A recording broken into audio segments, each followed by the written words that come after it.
کہ پہلے تو بیٹا میرے گود میں آ کے لیٹتا تھا, اب تو میرے گود میں نہیں لیٹتا, اب تو وائف کے ہاتھ سے کبھی کھانا کھا رہا تھا. پہلے بیٹا میں کھانا کھلا دیتی, اب وائف کھلا رہی ہوتی ہے. تو جب آپ نے اس کی رشتہ کر دی ہے تو ان کو یہ ایک لیوریج دیں کہ وہ اب یعنی وہ جو اتنا پوزیسو ہونا نا اپنے بیٹے کے بارے میں کہ نہیں میرا پوتر ابھی بھی, ہاں لیکن اس میں بیٹوں کو میں ایک تھوڑا سا نا ایک جو ہے نا نصیحت کروں گا, جب بھی گھر آئیں سیدھا ماں کے پاس جائیں, پہلے جب بھی گھر آئیں باپ کے پاس جائیں. یعنی ماں باپ کو بھی شو کریں کہ پرائرٹی آپ ہی ہے میری, آپ سب سے پہلے, وائف بعد میں. تو لیکن اس کی چونکہ نیڈز ہے, میں کچھ ٹائم اسپینڈ کروں گا اس کے ساتھ, لیکن سب سے پہلے آپ کو سلام کرنا, 5-10 منٹ بیٹھیں ان کے ساتھ, صبح آفس سے نکلنے سے پہلے ان کے پاس بیٹھیں. جس میں میرے میں کوتاہی, یعنی اگر میرے پیرنٹس سنیں گے تو کہیں دیکھ باتیں تو کہہ رہے, لیکن تو سم ٹائمز میں لیٹ ہو رہا تھا تو میں نکل جاتا ہوں. لیکن کرنا یہ چاہیے کہ پیرنٹس کو ٹائم دیں اور ان کو ریئلائز کریں کہ آپ ہیں, بیوی ہے, اور دونوں کی ڈیو رائٹ ہے جن کو میں دوں گا. جی, اور جو لڑکی کی مدر ہے ان کو میں ہمیشہ کہتی ہوں کہ آپ تھوڑا سا بیک فوٹنگ پہ چلے جائیں. روز نہ پوچھیں آج تم نے کھانا کیا کھایا, آج تمہیں پوچھا نہیں, یا آج ماموں آئے ہوئے ملنے آ جاؤ, آج فلاں آیا ہوا ہے. گھر میں ہر وقت ہم باتیں سناتے رہتے ہیں اپنی بیٹیوں کو, شادی کے بعد ہمیں وہی بیٹیاں اتنی یاد آتی ہیں. بھائی ان کو تھوڑی دیر بسنے دیں, تھوڑی دیر سیٹل ہونے دیں. ہر بات کو نہ اتنا بڑا کہ ہیں انہوں نے تمہیں یہ نہیں دیا اور یہ نہیں کیا, اور نہ پوچھیں کہ کیا ہوا ہے, تم بڑی اداس لگ رہی ہو. اور اگر میں تو سمجھتا ہوں ڈاکٹر کنول, یہ ایک اچھی جو ماں ہے نا, اگر بیٹی کچھ اس کو گھر کی بات, پرائیویٹ بیڈ روم میٹر بتانے لگے نا کہ میرا ہسبینڈ ساتھ ہے, ماں پہلے پوچھے تم نے ہسبینڈ سے پرمیشن لی ہے, کیونکہ جو unless it is an abuse, exactly, کیونکہ جو کلام ہے نا, جو اسپیچ ڈائلاگ ہے, یہ امانت ہوتی ہے. اور تم امانت میں خیانت کرنے جا رہے ہو. ہسبینڈ سے پرمیشن لی, اگر تو پرمیشن لی ہے تو پھر بتا دو مجھے, اگر نہیں لی پلیز مجھے نہ بتاؤ, ہسبینڈ سے پہلے پرمیشن اور پھر مجھے بتاؤ. یہ اچھی ماں کا, وائف کی ماں کا. اور اس میں ایون کانفلکٹ ریزولوشن میں بھی نا, کبھی کبھار ہم بڑی جلدی اپنے فیملی ممبرس کے پاس بھاگ جاتے ہیں. اب ہسبینڈ وائف بھی ایک چھوٹا سا مسئلہ ہوا, پہلے آپ جو ہم نے ابھی باتیں کی, اپنے آپ کو اپنا اسکل بڑھائیں, اپنے دین کو پڑھیں, ٹرائی اینڈ ریزالو اٹ خود سے, اپنی دونوں بیچ میں رکھیں. ڈو ناٹ انوالو ایوری بڈی, اور اگر کسی کو انوالو کرنا ہے تو وہ نیوٹرل پرسن بھی, ہاں نالجبل نیوٹرل پرسن جو دین کو بھی سمجھتا ہو اور نالجبل, اور سائڈ والا neutral. Do not get your mothers involved right away, یا اپنی سبلنگز ان کو انوالو, کیونکہ اوبویسلی ایک تو باعث بھی آئے گا, اور ان کا وہ جو the way they will see the picture وہ بڑے ڈفرنٹ اینگل سے, وہ آپ کو بچپن سے جانتی ہیں تو وہ اس پوائنٹ آف ویو سے دیکھنا شروع کریں. they will never be able to give an unbiased opinion. اور اگر ساس نے کبھی کوئی ٹانٹ مار دیا کہ بیٹا تم نے یہ کام صحیح نہیں کیا, تو ماں نے بھی تو کتنے ٹانٹ مارے تھے. ماں کی باتوں کو تو برداشت کر لیتے کہ ماں ہے, تو ساس بھی تو ماں جیسی ہوتی ہے. تو ان کی باتوں کو بھی نا ہمیں بہت زیادہ سیریس نہیں لینا چاہیے. آلدو اس ساس کے لیے نہیں کہ ساس ٹانٹس ماریں, ان کے لیے الگ نصیحت ہے, لیکن جیسے ماں کہتی ہے نا تم تو نکمی ہو, تمہیں تو کام نہیں کرنا آتا, ہم دن میں سب سنتے تھے.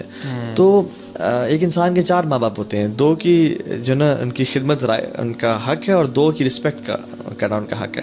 تو جو ہسبینڈ کے ماں ہیں اور باپ ہیں, وہ ان کو, کہ جو لوگ چھوٹی چھوٹی باتوں پہ ناراض ہو جاتے ہیں نا, یا مائنڈ کرتے ہیں, وہ دنیا میں بڑے بڑے کام نہیں کر سکتے. اچھا, یہ بھی نا بہت ینگ بچیاں پوچھتی ہیں, نئی شادی ہوتی ہے, ڈاکٹر کنول مجھے بتائیں کیا مجھے کرنا ہے اپنے ساس سسر کے لیے, کتنا ان کا حق ہے. تو میں کہتی ہوں دیکھیں وہ بزرگ ہیں, وہ انسان ہیں, وہ مسلمان ہیں, وہ آپ کے شوہر کے والدین ہیں, آپ ان کے ساتھ رہ رہے ہیں, you are very strongly connected with them. آپ کا درمیان میں ایک وہ لنک ہے, تو آپ کو تو بہت زیادہ ان کی عزت کرنی ہے, بہت زیادہ ان کو اسپیس دینی ہے. اور ہماری سوسائٹی میں سکھایا نہیں جاتا. لڑکیوں کو بھی ہے تمہاری ساس بڑی ڈینجرس سی لگ رہی ہیں, یا یہ کہ یہ کسی نے بول دیا تمہاری ساس نے. مطلب ہر طرف سے ساس پہ الگ ایک پریشر ہمارا کلچرل آ رہا ہے, ادھر بیویوں پہ, وہ بچیوں پہ الگ آ رہا ہے, شوہروں پہ الگ آ رہا ہے کہ جی میں کیا کروں, میں بیوی اور اپنے پیرنٹس کے درمیان کس کو چوز کروں نا. تو یہ نہیں, چوائس نہیں ہونی چاہیے. ایک ہمیں انٹیگریٹڈ سوسائٹی بنانی چاہیے کہ ہم ایک دوسرے کو رائٹس دیں. اور میں ہمیشہ ہر ایک کو کہتی ہوں, اگر ہم بخاری شریف کو پڑھنا شروع کر دیں نا, تو اتنی ایموشنل اسٹرینتھ نظر آتی ہے نا صحابہ کرام میں اور صحابیات میں, کہ جب وہ آپس میں ایک دوسرے سے ڈیل کرتے ہیں, تو یہ نہیں 6 سال ایک بات مائنڈ کر کے بیٹھے. بالکل. اصل میں ان کا فوکس دنیا نہیں تھا, جب آپ کا فوکس ہوتا ہے نا, جو ابھی آپ نے بات کی نا کہ جو انسان چھوٹے چھوٹے معاملات اور ہر بات مائنڈ کرنا شروع کر دیں گے, وہ کچھ بڑا اچیو نہیں کر سکتا. وہ اس لیے کیونکہ اس نے کچھ بڑا اپنے لیے سوچا ہی نہیں ہوتا. بالکل. جب آپ کا ویژن بڑا ہوتا ہے نا, تو پھر آپ یہ چھوٹی چھوٹی چیزوں کو لیٹ گو کرنا, اس کو اگنور کرنا, معاف کرنا بڑا آسان ہونا شروع ہو جاتا ہے. If you have very small goals then پھر اسمال پرابلمس آپ کو بہت بادر کریں گی. If you have a bigger goal نا, تو آپ کو یار میں نے وہاں پہنچنا ہے, اور یہ چھوٹی بندے نے مجھے, کسی نے مجھے کچھ بول بھی دیا, میری ماں نے مجھے کچھ بول دیا, میری بیوی نے کچھ بول, ٹھیک ہے کوئی مسئلہ نہیں, موو آن. ہاں مٹی پاؤ, آپ کہتے ہو آگے چلو یار, میں نے ادھر ٹائم اس پہ میں نے اپنا آدھا گھنٹہ یا اپنے دماغ کی سرکپائی نہیں کرنی. I have better things to do.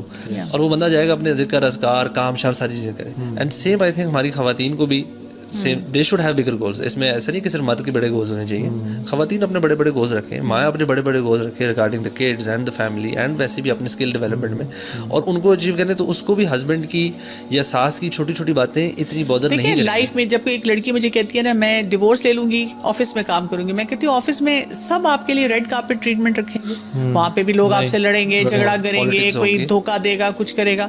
تو why not tolerate within a family system جو آپ کو ایک سیکورٹی دے رہا ہے. بالکل. اور جو معاملہ آپ کا آپس میں خراب ہو جائے, گڑبڑ ہو جائے, ریویو کر لیں, اس کو بیٹھ کے ریویو کر لیں کہ یار واٹ وینٹ رانگ. اور دوسری بات یہ ہے کہ یہ جو ہم لوگ سمجھتے ہیں کہ جو ٹینجیبل نیڈز ہیں نا, صرف وہی نیڈس ہیں مرد کی. انٹینجیبل نیڈز زیادہ امپورٹنٹ ہوتی ہیں, خواتین کی بھی اور مردوں کی بھی. مرد کہتا ہے کہ میں نے تو پیسہ بھی دیا, گاڑی بھی دیا, مکان دیا, کپڑا, وہ پیسہ کپڑا مکان دے دیا, اب ہر چیز ٹھیک ہے. نہیں, آپ کا ٹائم ان کو چاہیے, آپ کی ایموشنل جو ہے نا ایک سپورٹ ان کو چاہیے. ایون وائف اگر آپ کو کپڑے استری کر کے دے رہی ہے اور آپ کو کھانا گرم دے رہی ہے, لیکن ہسبینڈ کی ایموشنل اور فزیکل نیڈس اور ہیں. اکثر میں خواتین کو یہ سجیسٹ کرتا ہوں کہ اکثر جو مرد پاکستان میں نا, پاکستان میں ویسے بھی جسٹیفائی نہیں کرتا کہ ان کا باہر منہ مارنا ہے وہ چیز, لیکن آپ اپنے آپ کو بنائیں سنگھاریں تو صحیح ہسبینڈ کے سامنے. جیسے عبداللہ بن عباس کے بارے میں آتا ہے, وہ گھر میں داخل ہونے سے پہلے یوز ٹو ویئر پرفیوم اور مسواک کرتے تھے. کیوں؟ اور کہتے تھے کہ جس طرح سے میں چاہتا ہوں میری وائف میرے لیے اچھی اپنے آپ کو ڈیکوریٹ کر کے رکھے, میری وائف بھی چاہتی ہو کہ میں کروں, تو میں اس لیے سے کہہ رہا ہوں. اور آپ صلی اللہ علیہ وسلم اتنے ہائیجین خیال رکھتے تھے, اپنے بیڈ کے پاس بھی مسواک رکھتے تھے. جب بھی رات کو آنکھ کھلی تو مسواک کر لیا. حضرت عائشہ سے پوچھا کہ رسول اللہ صلی اللہ علیہ وسلم کیا کرتے ہیں جب بھی گھر میں داخل ہوتے ہیں؟ سب سے پہلے مسواک کرتے تھے صلی اللہ علیہ وسلم. سو اپنے آپ کو مرد بھی ہائیجینکلی صاف رکھیں, اور خواتین بھی. اگر آپ چاہتی ہیں کہ ویسے تو کسی طور سے بھی جسٹیفائڈ نہیں ہے کہ ہسبینڈ ایکسٹرا میرٹل افیئر میں جائے یا حرام ریلیشن شپ میں, کسی طرح سے بھی نہیں ہے. اگر وائف نہیں بھی اپنے آپ کو وہ کری, شادی کرنا اس کا رائٹ ہے, سیکنڈ میرج کرنا, لیکن اپنے آپ کو اٹریکٹیو بنائیں. رائٹ نہیں ہے, آپشن ہے. آپشن ہے, ہاں آپشن ہے, آپشن ہے ایگزیکٹلی. تو اپنے آپ کو اٹریکٹیو بنائیں تاکہ آپ کا جو چارم ہے نا وہ مینٹین رہے. اور میں آخری ایک اس میں بات فائنل ورڈز آپ سے لوں گا, وہ یہ کہ جو لو کا جو ایک ہے نا یہ بینک اکاؤنٹ ہے, اس میں کچھ ڈپازٹس ہوتے ہیں, کچھ وڈرالز ہوتے ہیں. Make sure your deposits are more than your withdrawals. آپ کے ڈپازٹ کیا ہیں؟ کوئی ایسا نائس کمپلیمنٹ, کوئی گھر آتے ہوئے اچھا سا فلاور لے کے آ جانا, ان کی باتوں کو نوٹس کریں. وہ کہنا کہ مجھے فلاں میں پارٹی میں گئی تھی تو وہ ایک نا لڑکی نے وہ ایک فلاں پرفیوم ویئر مجھے بڑا پسند آیا. وہ آپ آفس اس دن آتے ہوئے وہ پرفیوم لے کے آ جائیں, and she will be out of this world, and she will be like کہ یار اتنا نوٹس کرتے ہیں آپ میری باتوں کو, میں نے تو صرف وہ بات کی تھی. اور ودرالز کیا کیا ہیں کہ کائنڈلی یہ کام کر دیں, فلاں کام کر دیں, یہ چیز کر, تو یہ ودرالز ہیں. ہم ودرالز زیادہ کرے ہوتے ہیں, شادی کے شروع میں ڈپازٹ زیادہ ہوتے ہیں, ودرالز کم ہوتے ہیں. اور جیسے ہی ٹائم گزر جاتا ہے تو پھر ہمارے ڈپازٹس جو ہے نا وہ کم ہوتے جاتے ہیں, ہم وہ کمپلیمنٹس نہیں دیتے اور ودرال زیادہ کرنے شروع ہو جاتے ہیں اسی وجہ سے. اچھا, اس میں جو ڈپازٹس ہے نا یہ بڑا امپورٹنٹ ہے. اس میں اس میں سوچ بھی آتی ہے, آپ کو تھاٹ پروسیس ہوگا, it won't just happen like. اور یہ صرف خیال نہیں ہوتا, آپ کو اس میں سوچنا پڑتا ہے, محنت کرتے اگلے کی مرضی کے مطابق. کیونکہ آپ جو محبت کر رہے ہیں نا, آپ کے نا پرفیوم اپنی مرضی کا نہیں لا رہے, آپ اپنی بیوی کی چوائس کا لے کر آ رہے ہیں. So you need to be thoughtful, ایک تھاٹ فل انسان بننا پڑے گا, تبھی آپ یہ لو والا ایلیمنٹ ڈال سکیں گے. If you not a very thoughtful person, اور آپ then you try to become someone جو کہ نوٹس کیا کرے چیزیں کہ یار کیا چیزیں میرے ہسبینڈ اور کیا چیزیں میری وائف کو پسند ہیں, اینڈ ڈو دوز تھنگس, تب وہ ہوگا. بیٹھے بیٹھائے نہیں ہوگا. لیکن ریلیشن شپ میں محنت ہے, رسپانسبلٹی ہے, ایفرٹ ڈالیں گے تو کچھ نکلے گا. اللہ تعالیٰ کے ساتھ بھی, اللہ کے ساتھ بھی ریلیشن شپ میں محنت کرنی پڑتی ہے, قرآن پڑھنا پڑتا ہے, نمازیں پڑھنی پڑتی ہیں. تو جو خالق کا ریلیشن جس نے بنایا ہے اس کے ساتھ ریلیشن جو مینٹین اور ایمان کو بڑھانے کے لیے آپ کو ایفرٹ کانسٹنٹ کرنی پڑتی ہے. یہ تو انسان ہے, ان سے تو ہزاروں غلطیاں ہوتی ہیں. So any final words from you doctor کمل؟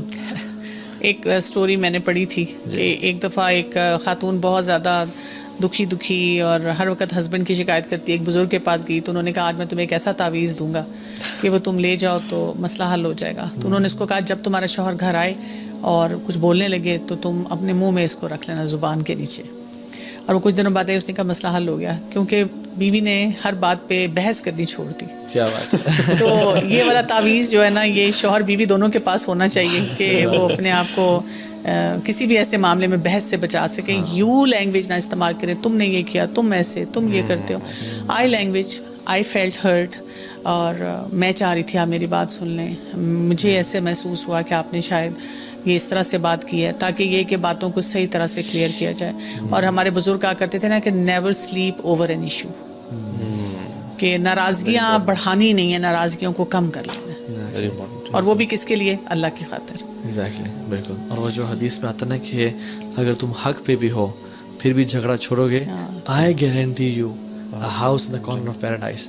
یعنی اگر امیجن ملک ریاض آپ کا چاچو ہے, ٹھیک ہے, اور وہ آپ کو کہتا ہے کہ بات سنو میری جان, میری بیٹی ہو تم, میرے بھائی کی بیٹی ہو, تو اگر نیکسٹ ٹائم تمہارا ہسبینڈ تمہیں کوئی بھی ٹانٹ کرے نا, تم نے خاموش ہو جانا ہے. اور میں تم سے کیا پرومس کرتا ہوں, میں تمہیں F7 میں گھر لے کے دوں گا, 5 کنال کا, 5 گاڑیاں کھڑی ہوں گی اس میں, تمہارا ڈرائیور ہوگا, اٹالین ٹائلز, فرینچ فرنیچر ہوگا, جکوزی, کلوزڈ اینڈ اسٹریٹ ہوگی, کلوزڈ اسٹریٹ ہوگی, ٹھیک ہے, یہ بڑی امپورٹنٹ چیز ہے. ایکسٹرا لینڈ ہوگا, ایکسٹرا لینڈ ہوگا, سامنے لان ہوگا. تو ہم کیا کریں گے, ہم تو جب کوئی ہسبینڈ جوتا لیں میرے سر پہ, یہ بھی مارے, شاید 2-4 گاڑیاں مجھے اور مل جائیں. لیکن جب اللہ کے نبی گارنٹی دے رہے ہیں, یہ ملک راز کا تو وعدہ جھوٹا ہو سکتا ہے برو, میڈ ان چائنا ہے, اللہ تعالیٰ گارنٹی دے رہے ہیں کہ اللہ کے نبی نے I guarantee you house in corner of paradise. تو پھر اس سے بہتر کیا ہے, فلیکل خیرن او لیصمت, خیر کی بات کریں اور خاموش رہیں. This will make your life beautiful ان شاء اللہ. Thank you so much doctor Kanwal, اللہ آپ کو جزائے خیر دے, آپ آئے, آپ نے ٹائم نکالا, اور الوی جزاک اللہ خیر. ہم تو ان شاء اللہ ساتھ ہوں گے, ان شاء اللہ ملاقات. بارک اللہ.